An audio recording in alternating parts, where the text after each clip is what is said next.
নমস্কার, আমি ডক্টর বোধিসত্ত্ব খান চলে এসেছি সহজ শেয়ার বাজারের আরেকটি নতুন এপিসোড নিয়ে। প্রিয় বন্ধুরা, আশা করি সবাই ভালো আছেন এবং সুস্থ আছেন। বিগত শুক্রবার যদি কেউ বেলা 3টে থেকে 3:30 অবধি মার্কেট দেখে থাকেন, তারা বুঝতে পারবেন যে মাত্র কয়েক মিনিটের মধ্যে সেন্সেক্স, নিফটি এবং ব্রডার মার্কেটে একটা কোল্যাপস এলো। অর্থাৎ লিটারালি ভেঙে পড়লো ভারতীয় শেয়ার বাজার। নিফটিতে প্রায় 400 পয়েন্টের কাছাকাছি পতন এসেছিল একসময়, সেন্সেক্সে একসময় 1200 পয়েন্টের কাছাকাছি পতন এসেছিল, এবং সেক্টর জুড়ে বিভিন্ন কোম্পানির শেয়ারে 5 থেকে 6% অবধি কারেকশন অতি দ্রুত চলে আসে। এর সঙ্গে মানুষ সঙ্গে সঙ্গে যে প্রশ্নটা তোলেন, অর্থাৎ বাজার বন্ধ হয়ে যাওয়ার পর, যে ভারতীয় শেয়ার বাজার কি তাহলে সত্যি আরো বড় পতনের মুখোমুখি হতে চলেছে? তার কারণ একদিকে ওই একই দিনে শুক্রবারে বিভিন্ন এশীয় মার্কেটগুলো দেখুন, সবগুলো 2 থেকে 3%-এর মধ্যে পজিটিভ রিটার্ন। ইউরোপীয় মার্কেটগুলো পজিটিভ রিটার্ন। আমেরিকা ইরানের মধ্যে কথোপকথন প্রায় ফাইনাল পর্যায়ে পৌঁছে যাবার কাছাকাছি, কেবলমাত্র ট্রাম্পের অনুমোদন বাকি রয়েছে, এরকম কথা চালু হয়ে গেল বিভিন্ন সোশ্যাল মিডিয়া বা নিউজ মিডিয়ামের মাধ্যমে। সবচেয়ে ইম্পর্ট্যান্ট যে ইন্ডিকেটর, অর্থাৎ ক্রুড অয়েল এবং ব্রেন্ট ক্রুড, সেইগুলোতে দারুণ দুর্বলতা দেখলাম ওই একই দিনের শুক্রবার। ক্রুড অয়েল শেষ পর্যন্ত $90 নিচে বন্ধ হলো, ব্রেন্ট ক্রুড মোটামুটি $91 কাছাকাছি প্রতি ব্যারেল ট্রেডিং করতে করতে বন্ধ হলো।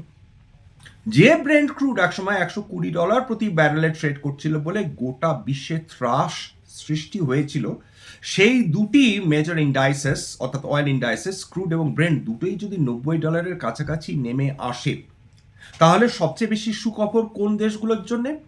ঠিকই বুঝেছেন, সমস্ত ইমার্জিং মার্কেট, যার মধ্যে ভারতবর্ষ রয়েছে, এবং এমন সমস্ত অর্থনীতি যারা সম্পূর্ণভাবে বিদেশি তেল এবং গ্যাসের আমদানির ওপর নির্ভরশীল, বিশেষ করে তাদের এনার্জি সিকিউরিটির ওপর, সেই অর্থনীতিগুলো দারুণভাবে উপকৃত হবে। অর্থাৎ পেট্রোল এবং ডিজেলের দাম দারুণভাবে কমে যাওয়ার ক্ষেত্রে, বিশেষ করে ক্রুড অয়েলের দাম কমে যাওয়ার জন্য, এবং তার ফলে যেটা দাঁড়াবে যে ইনফ্লেশন জড়িত ভীতি কমতে শুরু করবে। ইম্পোর্টেড ইনফ্লেশন, অর্থাৎ সোনা এবং তেল আমরা যখন আমদানি করে থাকি এবং আন্তর্জাতিক বাজারে ডলার যখন শক্তিশালী হতে থাকে, তেলের দাম যখন বৃদ্ধি হতে থাকে, তখন আমাদের অতিরিক্ত টাকা গুনেগার দিয়ে ভারতবর্ষে আমাদের তেল এবং গ্যাস আনয়ন করতে হয়, এবং তার সঙ্গে সোনা। সুতরাং যদি ক্রুড অয়েলের দাম কমে, ডলার যদি কম শক্তিশালী হয় বা দুর্বল হয়ে থাকে টাকার সাপেক্ষে, খুব স্বাভাবিকভাবে ভারতীয় অর্থনীতি সেই দিক থেকে উপকৃত হবে।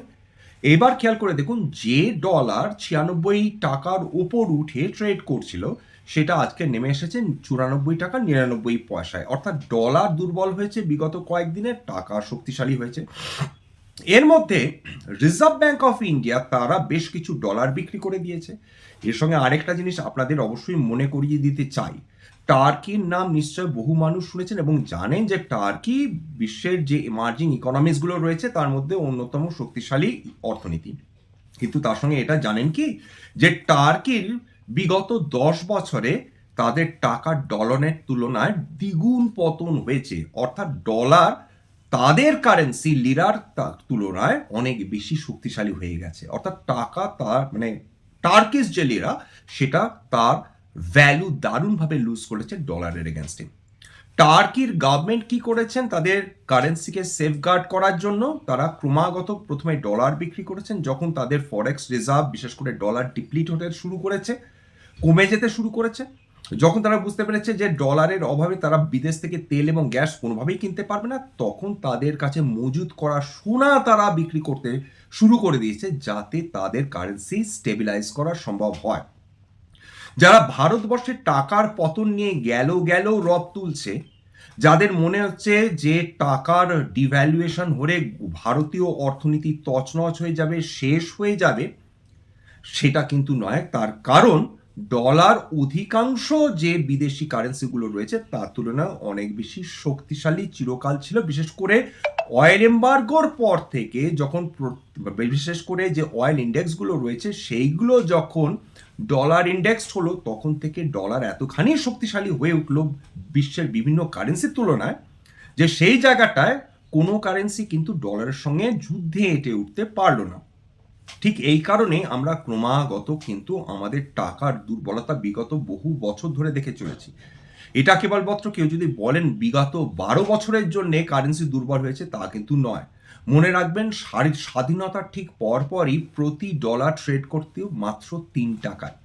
অর্থাৎ স্বাধীনতা পরবর্তী সময় থেকে আমাদের টাকা ক্রমাগত দুর্বলতা দেখিয়েছে। সেটা কংগ্রেস আমলে বলুন, সেটা যদি বিভিন্ন যে গভর্নমেন্টস এসছে তাদের সময়কাল বলুন, বা বর্তমানে বিজেপি গভর্নমেন্ট বলুন, সবার ক্ষেত্রে কিন্তু টাকা ক্রমাগত দুর্বল হয়ে গিয়েছে।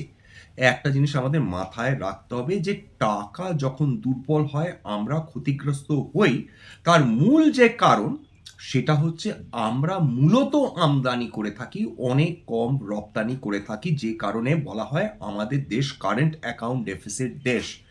যেদিন থেকে ভারতবর্ষ কারেন্ট অ্যাকাউন্ট সারপ্লাস দেশ হবে, অর্থাৎ তারা রপ্তানি বেশি করবে, আমদানি কম করবে, সেই দিন থেকে টাকা অনেক বেশি শক্তিশালী হবে ডলারের তুলনায়। বা টাকা যদি আরো বেশি দুর্বল হতে থাকে ডলারের সাপেক্ষে, সেক্ষেত্রে ভারতবর্ষ প্রকৃত অর্থে উপকৃত হবে, কারণ সেক্ষেত্রে ডলার যত শক্তিশালী হবে তত আমাদের লাভবান, আমরা বেশি লাভবান হব, কারণ আমরা রপ্তানি করছি সেই সময় বেশি, কিন্তু আমদানি করছি কম। এইবার সিচুয়েশনটা ভীষণ প্রিক্যারিয়াস সিচুয়েশন। এক, তেলের দাম কম, ডলার টাকার তুলনায় দুর্বল হয়েছে, ইনফ্লেশনের ভয় কমেছে, তেলের দাম কমেছে, ইরান এবং আমেরিকার সিদ্ধান্ত নিয়েছে যে তাদের যুদ্ধবিরতি আরো 2 মাস এক্সটেনশন পসিবল। সমস্ত কন্ডিশন ভারতীয় শেয়ার বাজারের পক্ষে ফেভারেবল ছিল, কিন্তু মাঝখান থেকে বাদ সাধলো একটা অদ্ভুত টেকনিক্যাল কারণ, যার জন্য না ভারতীয় শেয়ার বাজারের কোনো দোষ রয়েছে, না বিনিয়োগকারীদের দোষ রয়েছে, না কোম্পানিগুলোর কোনো দোষ রয়েছে। ঘটনাটা কি ঘটেছে, যে মর্গান স্ট্যানলে যে MSCI যে ইন্ডেক্স রয়েছে, অর্থাৎ মর্গান স্ট্যানলে ক্যাপিটাল ইন্টারন্যাশনাল, তাদের বিভিন্ন সূচক রয়েছে, তার মধ্যে অন্যতম সূচক হচ্ছে মর্গান স্ট্যানলে ইমার্জিং ইন্টারন্যাশনাল সূচক। এইবার Morgan Stanley emerging market international মানে ইমার্জিং মার্কেট ইন্টারন্যাশনাল যে সূচক রয়েছে, তার মাধ্যমে তারা ভারতীয় শেয়ার বাজার সহ বিভিন্ন এশীয় বাজারে যেগুলো ইমার্জিং মার্কেটস রয়েছে, সেখানে বিভিন্ন উন্নত মানের কোম্পানির শেয়ার খুঁজে তারা বের করে এবং সেখানে তারা বিনিয়োগ করে।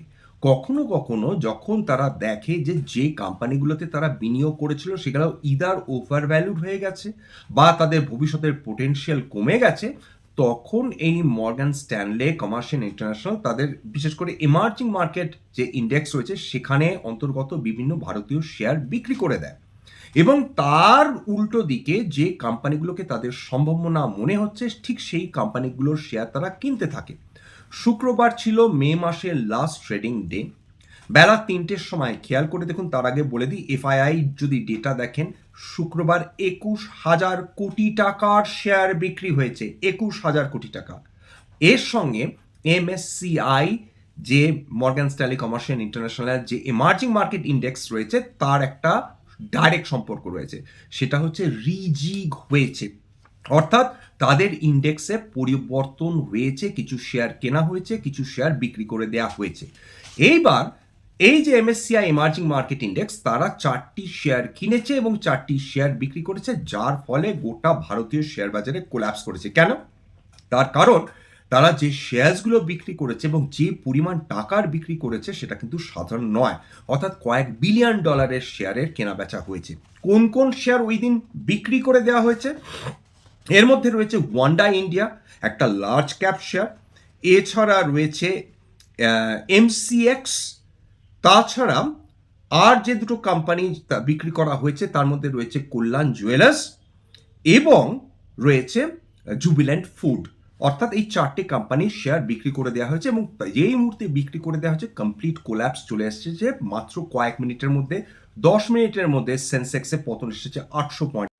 এবং যখন কোল্যাপস করে যায় তার মধ্যে ইউজুয়ালি দেখা যায় যে কয়েকদিন পর থেকে কিন্তু আবার মার্কেট রিকভার করতে শুরু করে দিয়েছে। এখন বিশ্বের একটাই লক্ষ্য, কি আমেরিকা ইরান তারা শান্তি চুক্তি করে ফেলছে। পেট্রোল ডিজেলের দাম দারুণভাবে কমে যাচ্ছে, স্ট্রেট অফ হরমুজ খুলে দেওয়া হচ্ছে, বিভিন্ন মধ্যপ্রাচ্য দেশ উপকৃত হচ্ছে, বিভিন্ন ইমার্জিং মার্কেট মনের আনন্দে মধ্যপ্রাচ্য দেশগুলো থেকে তেল এবং গ্যাস আনায়ন করতে পারছে। এটাই হচ্ছে আলটিমেট লক্ষ্য, অন্তত সামনের কয়েকটা মাস বা সামনের কয়েকটা সপ্তাহ।